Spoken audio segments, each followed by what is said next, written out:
राधे राधे। हमारे YouTube channel में आप सभी लोगों का स्वागत है। माता रानी भजन प्रस्तुत करने जा रहे हैं। कैसा लगा कमेंट करके बताइएगा। लाइक शेयर सब्सक्राइब पूरा वीडियो देखिएगा। अपना सपोर्ट बनाए रखिएगा। ज़्यादा से ज़्यादा शेयर करिएगा। चमके सितारा चुनरिया में आई गईली मैया मंदिरवा में, आई गईली मैया मंदिरवा में। अंधा बेचारा मैया से बरे मांगे, अंधा बेचारा मैया से बरे मांगे। नैना दे दो गरीबिया में, गरीबिया में आई गईली मैया मंदिरवा में।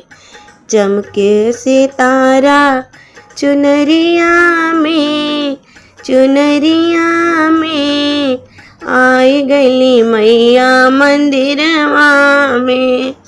लंगड़ा बेचारा मैया से बरे मांगे, लंगड़ा बेचारा मैया से बरे मांगे।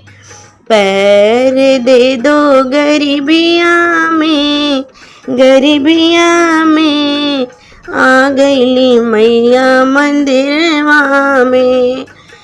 बाजिन बेचारी मैया से बरे मांगे, बाजिन बेचारी मैया से बरे मांगे। पुत्र दे दो गरीबिया में, गरीबिया में आ गईली मैया मंदिरवा में।